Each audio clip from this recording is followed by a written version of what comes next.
Hello, and welcome back to another EdTech video tutorial.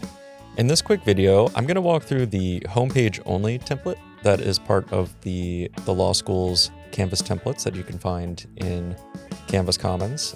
If you missed my video on how to import those and bring them into your course, definitely be sure to check that out. I'll drop a link below in the description in case you need to watch that. In this video, I'm going to walk through how do you change out the different homepage options for you in this template, as well as some tips for editing the homepage once you get up and running. Great, so let's get started. I've already imported the template into this course, and in fact, I have this other tab open that has the template here. But in my Law EdTech testing course, where I'm going to walk through the editing process for you and how to change out homepages, I've already imported the template, as you can see on this course, and we're at a blank slate. So by default, this is the design that you get. You have this nicely designed banner image. It is a background image that cannot be changed, and it's set to the main law school buildings here. You have a quick welcome section, this editing note, which I'll be walking through with you here in this video, so you don't have to worry about that. You have a getting started section, and then you have some instructor and TA information if relevant. So the first thing I want to talk about before getting into the editing side of things is how would you go about swapping these out? The first thing you're going to want to click on is modules in your course navigation, and you'll notice this course comes with one module preloaded for you. It's unpublished, so don't worry, your students won't be able to see it. And if I go into student view, in fact, the modules list is hidden because there isn't any modules that are published. So you don't have to worry about that. If I go back to modules and click on this homepage examples page here, this will show you an example of the different homepages available to you. So there are two types. There's one with a background image, one with an editable image. And they both have this basic prefix, and I'll explain what that means in a second. And then you have two advanced, heavy quotes here about the advanced, but advanced homepages here, one with a background image, again, that can't be changed, and one that allows you to swap out this background image if you'd like. The only difference between these two modules is that the advanced homepages have this course modules little widget here. And this feature comes with something called design tools, and it's how we get this nicely designed homepage. For the purposes of this video, I'm not going to really talk much about design tools other than telling you that it exists. I'll have another video that dives a little bit deeper into the common use cases that you would need to use that feature with, the main one being if you want to use this course modules widget here. Be sure to check out the YouTube channel because there will be more videos coming out in the future, and there will be one coming up where I discuss how to use this course modules design tools item. So like I said, this first homepage here is the one that comes by default with the template. So if I wanted to change this to an editable image, let's say, I can click on this second page option here. And then what I need to do is click this drop-down menu and choose use as front page. And just as a side note, this is how you change your home page anyway, by clicking this menu, clicking use as front page. And then once that is set, you'll see this little icon here, notification appear that says front page. So now you know that this is the front page. And if I click home, in fact, that is the home page. One more side note again before I get into editing. If for some reason you do not have this set as your homepage, then you can click choose homepage here and just make sure that the page's front page is set here. Some of you may have your homepage set to course modules or syllabus. Again, it all depends on how you want to set up your course. But if you want to make use of these templates, then make sure page's front page is set, which when you import the template, that will automatically be handled for you. Cool, so I'm going to go back and change the homepage back to what the default was, which is this background image. And now that that's done, when I'm on my homepage, let's talk really quickly about editing the content here. There's really only a couple things to know, and I'll walk you through them really quick. So I'm going to go ahead and click Edit, and I'm going to just click this little grabber here, for lack of a better term, but basically this lets you expand the view of the rich content editor. So right here, the first thing you see, obviously, is this nice banner image. The Boston College Law School logo is set in stone. It's hard-coded into this image, as well as the background image, so you can't change that. But what you do want to change is the title of the course, which you have this giant header here that is going to end up being the title. And then you also have the course section information as well as the professor name section here. So, like I mentioned, there is a special Design Tools plugin that will let you edit these items individually, but the good news is you don't need to learn how to use that, which is a little more advanced and a little more involved, as you'll see in a couple videos coming shortly. So if you want to update this text, all you need to do is highlight it and then start typing in the name of your course. So in this instance, it's going to be Law EdTech Testing. The styling of this is set to all caps, so there's not anything you need to do there. Under the course number and section, again, this will be where you put in your course code. So LAWS and then whatever your course code is, followed by the section number. And then if you want, you can enter in your professor name.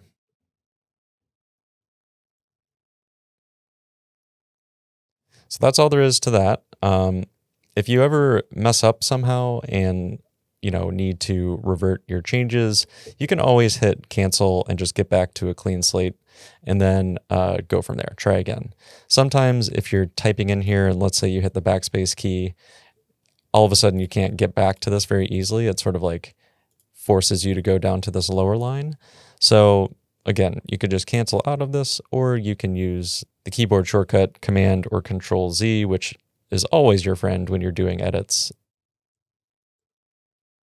I just held down the Command key and hit Z a couple times to get back to this. So in case you mess something up, you could just do something as simple as that or back out of the whole thing entirely. So like I said, if you highlight it and then start typing, you're good to go. This is just one kind of quirk that I noticed, so I wanted to call it out while I was here. Then below this, you have your welcome section. So again, one thing I'll say over and over again, this whole template is completely customizable. You can use as much or as little of it as you'd like. So if you wanted to edit the text, you're in the rich content editor, otherwise known as the text editor here for your template. So you can change this to whatever you like. This placeholder text here is really just meant to sort of show what it would look like with a little bit of extra content. So you definitely want to get rid of this. This is just like boilerplate filler text here. So good place for a quick description, welcome your students, and then below this section is the getting started section. So I'm going to go ahead and delete this editing note. Again, we're not dealing with design tools for this particular template, which is good. So, remove that, add your description to your course, and then you can keep going. In the getting started section, what you're going to do is potentially remove the modules link if you're not going to use course modules for organizing course content, although I highly recommend it. And I'll have another video talking about why and how to use course modules to the fullest extent, but you certainly don't have to. So if you don't want any of this stuff, again, you can just delete what you don't want and keep on moving on. So I'm going to hit Command Z again to bring that back because I will use modules for my course. Both of these items already link to the proper page, so that's nice. You click on View Syllabus, it's going to take you to your syllabus page where you can either copy and paste the content of your syllabus or just build it out from scratch in Canvas. And then, of course, the modules link will take you to the modules page where you can view course assignments and content and things like that. The next section is the instructor information, and I do just want to talk briefly again about some gotchas here. The first one being tips for how to replace your photo. So this image is obviously just a placeholder. You're going to want to replace this either just by removing it completely or swapping it out with a photo of yourself. In this example, I'm not going to put a photo of myself. I'm going to show you kind of a funny example. Spoiler alert, it's going to be a cat. And I wanted to walk through some tips with how to swap this out. You might want to, select this image, then hit the delete key or something along those lines. But I found that you lose some of the styling that comes along with this. So I'm going to undo that. And what you want to do is just hover over the image and just select it once with your mouse. So I just did a single click. And then go up to the insert menu and choose image. Now from here, since we're working with a blank slate, there isn't any material on this course previously. So I'm going to choose upload an image. But if you imported this template on top of a previous course, then you may already have a course image that you want to use that you've uploaded, and you can navigate through your course images here to find it. But again, I'm going to upload a fresh image. Typically what you're going to do is use this first tab, the computer tab. You can click this to browse your computer for an image, or you can drag and drop your image on top of this little area and it will upload it to your site. Then you can give it some attributes here. So this is mainly for screen reader purposes and keeping the web nice and accessible for everybody. So I highly recommend putting in the alt text. The description should be just that, descriptive. Don't say image of myself or something along those lines. You could just say like headshot of Professor Fidalgo. Something along those lines. Keep it nice and simple, but also descriptive of what it's about. And that should be all you need to do for that. And then when you're ready, you can hit submit. But again, I don't have an image of myself on this computer, so I'm going to go to something called Unsplash. In case you didn't know, this is actually a really cool tool to find royalty-free images on the web, and you can use those wherever you'd like. Sometimes you have to give attribution to who took the photo, sometimes you don't, and they make it really easy to do that sort of thing. So what I'm going to do is type in cat, like I said, spoiler alert, and I'm going to choose this guy right here. He looks pretty cool. Or she, I don't know. You have the same attributes here. Again, I'm just going to say Professor Fidalgo here and go ahead and hit submit. And there you go. The image is on the page. Depending on what image you use, this may come in an extremely large size. So if you click this, these four handles, you can resize the image down. Even this one, maybe I don't want it as big as it came in. So I'll just kind of shrink it down until I feel like it looks appropriate and go from there. Obviously, this text to the right of it, you're going to want to swap out with your information here. And one thing I'll talk about that may trip you up is the email link. So if I click on a link in Canvas, you get this little handy tooltip. One of the buttons or links lets you remove the link. The other will bring up the link options and a little slide out panel here on the right hand side of the screen. And from here, really all you want to do is update the text and then update the link. So the link in this case is a special link, and you'll see this mail to : all that's telling the web is, hey, this is an email link. Open this up in whatever the email client of choice is for this particular user. So you want to leave the mail to section intact and then update this to be whatever your email address is. Same thing for the text. The text field is what actually shows up on the page itself. So I want to update that as well. Hit done, and then you can see it updates the link. If you don't want to worry about the whole linking thing, and maybe it's easy enough for people to just copy and paste this, you can click anywhere in this link here and then just click remove link, and effectively you're good to go. If you ever want to build a link from scratch, you can just highlight the text that you want to make a link, insert external link. The text is already the correct thing, and then here, again, that special sort of notifier to the web browser to say this is an email link. You just type in mail to : all lowercase, and then you type in the link that you'd like it to go to.